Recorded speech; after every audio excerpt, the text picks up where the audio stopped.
If you're not sure about how or when to transfer points to hotel programs, this video is for you. Hello, my name is Julia. I am the founder of GeoBreeze Travel.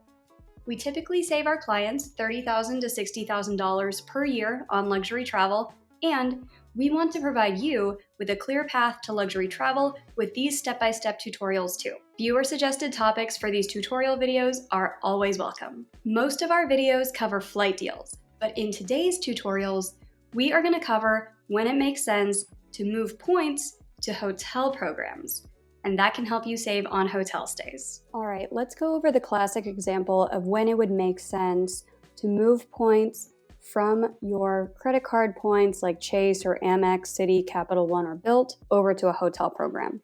The one that you hear about most is Hyatt. So let's take the example of Park Hyatt, Washington, D.C. Let's say you wanted to stay June 26 through 27, and wondering, should you use points? Should you transfer over points from Chase or Bilt over to Hyatt? Here's how you would run the math.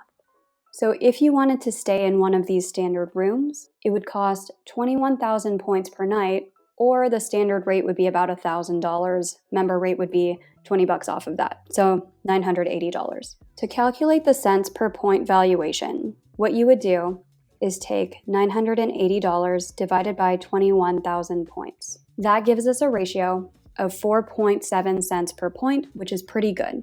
Normally with transferring over flexible points like Chase or Bilt over to something like Hyatt or any airline, I would say you should aim for at least 2 cents per point for that ratio before moving any of your flexible points over. This example meets that threshold. Let's compare that to what it would cost in the Chase portal. So I have the Chase Sapphire Preferred, so I'm going to get 1.25 cents per point in the portal. That means that if the standard rate is $999, I would need to pay 92,667 points through the Chase portal to book this room. So you can see it is a much better deal to instead transfer points from Chase over to Hyatt, spend 21,000 points for this room, rather than going through the Chase portal and paying 93,000 points for this room.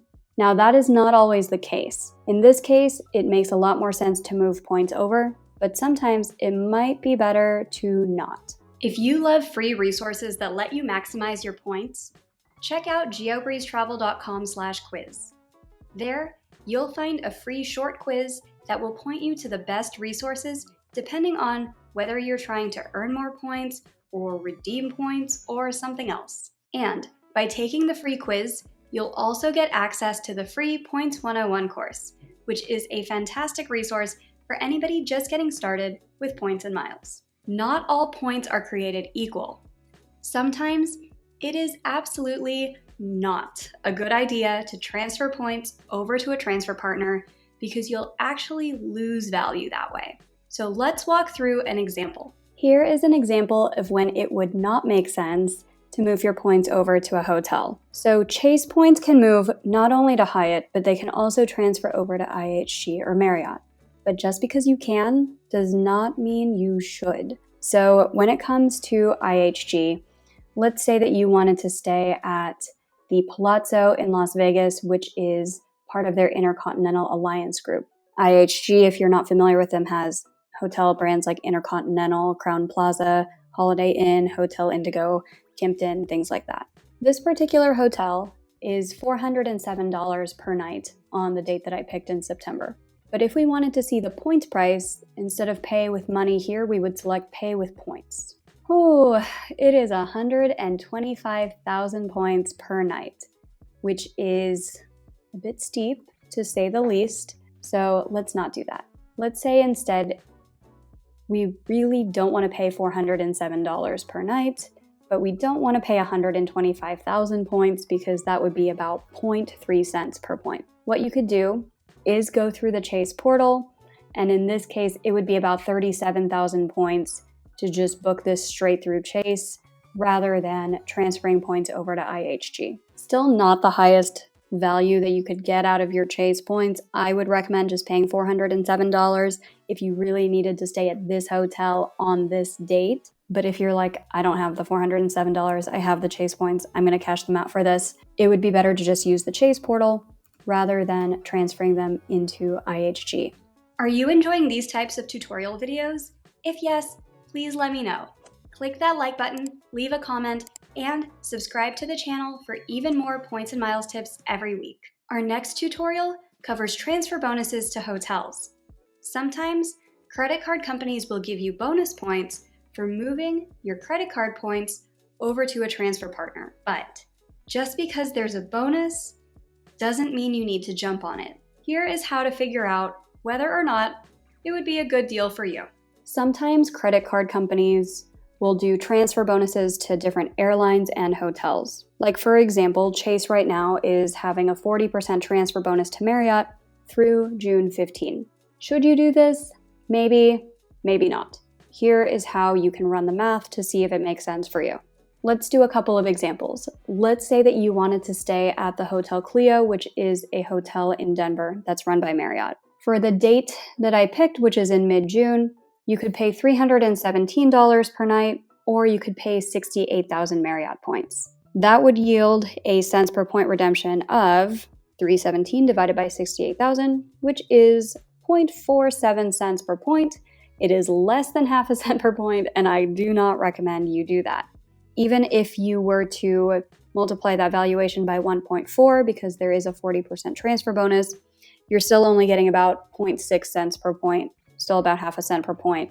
Would not recommend. Instead, if you really wanted to stay at this hotel on this date and not pay the $300 for it, it would be a better decision to just use the Chase portal.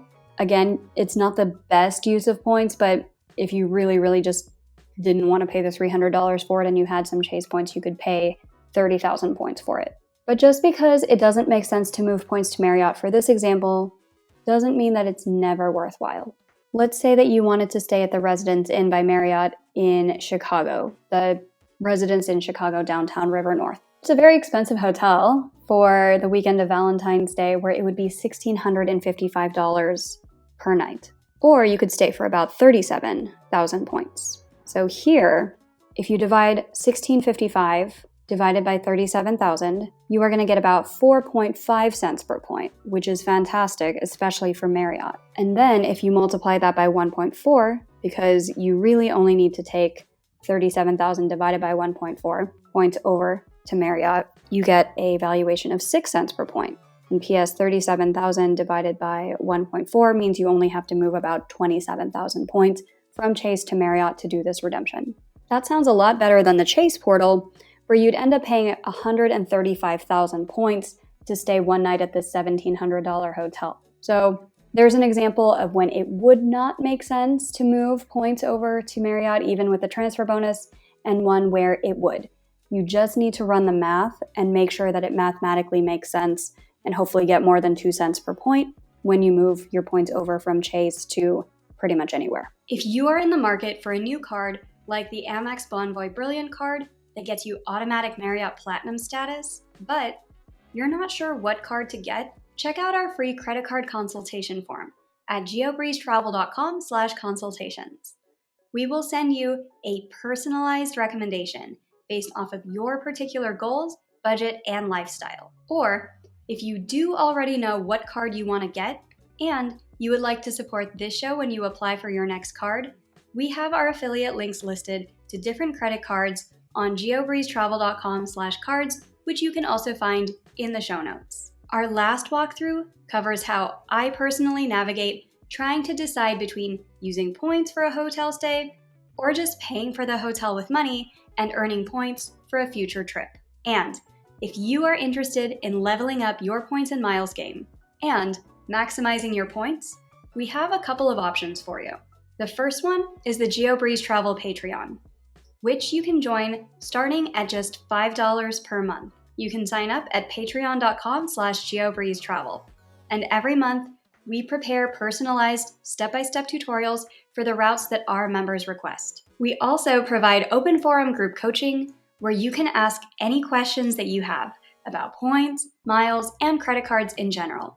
And we talk through some of the tricks that I'm not really supposed to mention on social media. And if you're looking to get even more free travel with points, and you are a business owner or individual who spends more than $100,000 per year on your expenses, check out our one-on-one points portfolio management service.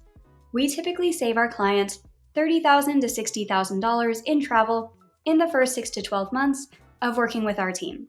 If that sounds like something that you would be interested in, book a free intro chat with us at geobreezetravel.com/intro call to learn more. Okay, let's talk about how I personally navigate this decision of points versus cash for hotels myself. All right, let's talk about how I personally decide whether to use points or money for a hotel stay.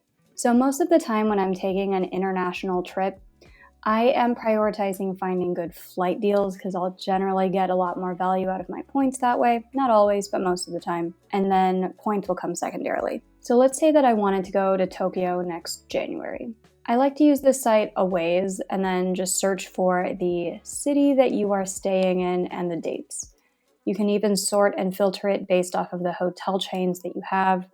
Like my primary one is Hyatt and my secondary is Marriott. And so what you can do is look through these different hotel options, and Awaze will actually tell you if it's better to use cash or points.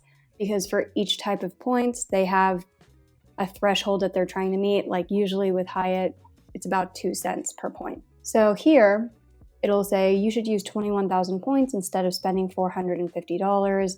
You should spend 25,000 points instead of spending $580, and so on and so forth.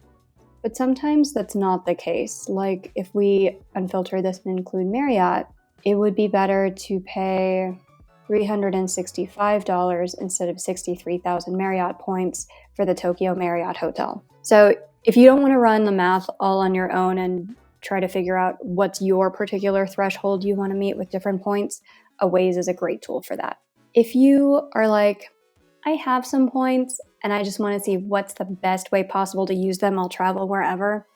I don't do this too much. I usually will fill in hotels after I've booked flights. But if you want to go the other way around, you can use rooms.arrow.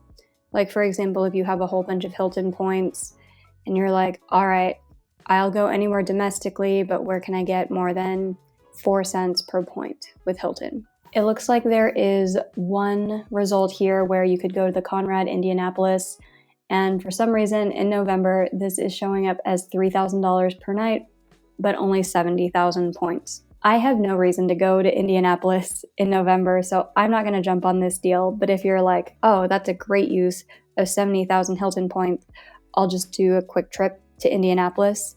Rooms.arrow is a fantastic tool for this type of use case where you're like, I already have points, tell me the best way to use them with a particular hotel brand. And you can do this for the US or pretty much any other country as well. Most of the time, I'm staying with either Hyatt or Marriott.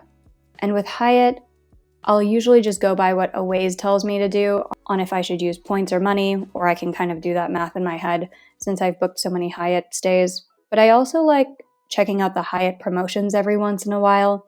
Like here with Thompson and Dream Hotels, this might be expired by the time you guys see this video, but they have 2x credits like the double elite nights, so that's pretty great. Here's one that's expiring pretty soon in Asia where you can get up to 20% off stays. I've used this one a lot, as you guys have seen in past videos, where with some of the newer hotels, they were giving out 500 bonus points for qualifying stays, and I do a lot of staycations at the Rio Hotel and Casino in Las Vegas and have gotten a lot of points off of this because it's about $40 per night if you have globalist status, and then I would get 500 points on top of a lot of other types of points and bonuses. So I like to check out the Hyatt promos as well to see if there are good cash stay deals or point stay deals. That's something that I tend to do as well. When it comes to Marriott, I think they get more money out of me than any of the other programs, and that's because so much of their promotions